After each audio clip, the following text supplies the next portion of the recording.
স্বামী যদি বউয়ের বিশ্বাস ধরে রাখে, বউকে রেসপেক্ট করে, সম্মান করে, কেয়ার করে, তাকে মূল্যায়ন করে, তবেই বউ তার স্বামীর খেদমতটা মন থেকে করতে পারে, স্বামীকে মন থেকে ভালোবাসতে পারে, শ্বশুরকে সম্মান করতে পারে, শাশুড়ির যত্ন করতে পারে, পুরো ঘরটাকে সে আগলায় রাখতে পারে। কিন্তু স্বামী যখন বেঈমান হয়, চিটার হয়, বাটপার হয়, ব্যবহার ঠিক না হয়, আচরণ ঠিক না হয়, অনেস্ট না হয়, স্ত্রীর প্রতি যত্নশীল না হয়, তখন একজন মেয়ের যে যত্নশীল হওয়ার মনোমাইন্ড, তার যে একটা যত্নের ভালোবাসার মনোমাইন্ড, সবকিছুই নষ্ট হয়ে যায়। ঠিক কিনা বলেন?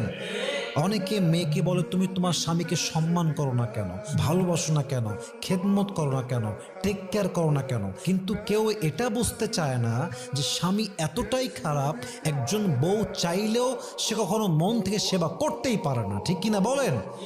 অতএব স্বামীর বোঝা উচিত, আমি যদি আমার ওয়াইফের থেকে যত্ন পেতে চাই, তাকে আমার যত্ন করতে হবে। যদি আমার ওয়াইফের থেকে আমি বিশ্বাস পেতে চাই, তাকে আমি যে বিশ্বস্ত এই ফিল তাকে দেওয়া লাগবে। অতএব একতরফা সব কিছু হওয়া যায় না, একতরফা সব কিছু হয় না। স্বামী যদি ভালো হয়, তবেই একজন স্ত্রী তার বেস্ট লেভেল থেকে